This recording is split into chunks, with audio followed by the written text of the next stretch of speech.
Y en a qui pigent jamais. Moi, ce qui me fait peur, c'est pas vous. Y en a qui comprennent jamais.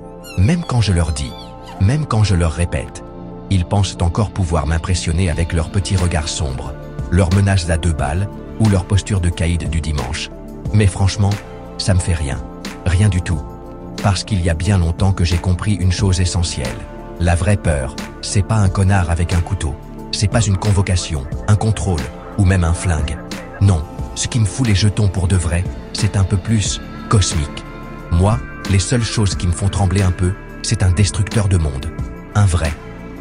Pas ton boss tyrannique ni ton voisin qui hurle sur son chien. Je parle d'un engin du genre à t'éradiquer une planète sans lever un sourcil. Un machin extraterrestre, froid, logique, qui ne fait pas dans l'émotion. Là, oui, je lève un sourcil. Peut-être 2. Et puis une invasion de zombies aussi. Mais des vrais. Pas les ados accros à TikTok, hein? Je parle des mecs moisis, semi-morts, affamés, qui courent comme Usain Bolt version nécrosée. Des types qui sentent le vieux cadavre et qui te foncent dessus pour te dévorer le foie au petit-déj. Là, on entre dans le territoire de l'angoisse viscérale. Le genre de truc où tu vérifies 3 fois que ta porte est bien fermée.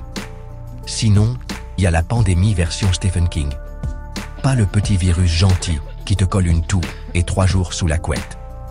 Non, je parle du truc sérieux, comme dans le fléau. Un machin qui décime la moitié de l'humanité en 2 semaines et qui laisse les autres devenir fous, guidés par des délires mystico-apocalyptiques. Quand t'en es à te battre pour un paquet de riz avec un gourou en robe blanche, ouais, là t'as le droit de flipper.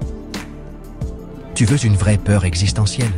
Une impulsion d'étoiles à neutrons. Le genre de saloperie qui balance des rayons gamma sur plusieurs centaines d'années-lumière. Ça, tu le vois pas venir. Un matin, t'as ton café, et le soir, t'as plus d'atmosphère, plus de terre, plus de toi. Juste une sorte de silence intersidéral qui t'efface comme une poussière sur une table. Ou un trou noir primordial. Pas ceux qu'on voit dans les documentaires de l'espace en 4K avec une belle musique derrière. Non, un tout petit, qui fait la taille d'un atome, mais la masse d'une montagne.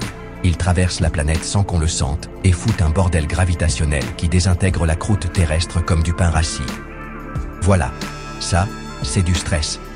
Pas ton supérieur hiérarchique et ses PowerPoint menaçants. Et bien sûr, l'invasion extraterrestre. Les vrais. Pas les petits bonshommes verts rigolos. Non, ceux qui arrivent sans prévenir, qui parlent pas ta langue, qui scannent ton ADN et qui te regardent comme toi tu regardes une fourmilière avant de poser ton pied dessus. Là, tu te dis que t'es pas prêt, que tu sers à rien et que la seule issue, c'est de prier que t'aies pas l'air trop intéressant biologiquement parlant. Alors le reste? Les gens agressifs dans la rue, les flics trop zélés, les galères administratives, les types qui croient te faire peur parce qu'ils gueulent plus fort que les autres.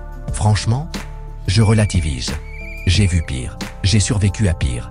Ce monde me tape sur les nerfs, c'est vrai, mais il ne me fait plus peur. Parce que les seules vraies terreurs, elles sont là-haut, dans le ciel, ou cachées dans des coins de la science que personne comprend encore. Là où l'humanité n'a plus aucun contrôle. Aucune illusion de sécurité. Et moi, j'ai fait la paix avec cette idée. Alors non, je me couche pas parce qu'un mec hausse le ton. Je baisse pas les yeux devant une menace vide. Parce que j'ai appris à distinguer les vraies peurs des théâtres de la bêtise. Et crois-moi, entre toi et un pulsar en fin de vie, c'est pas toi qui va me faire trembler.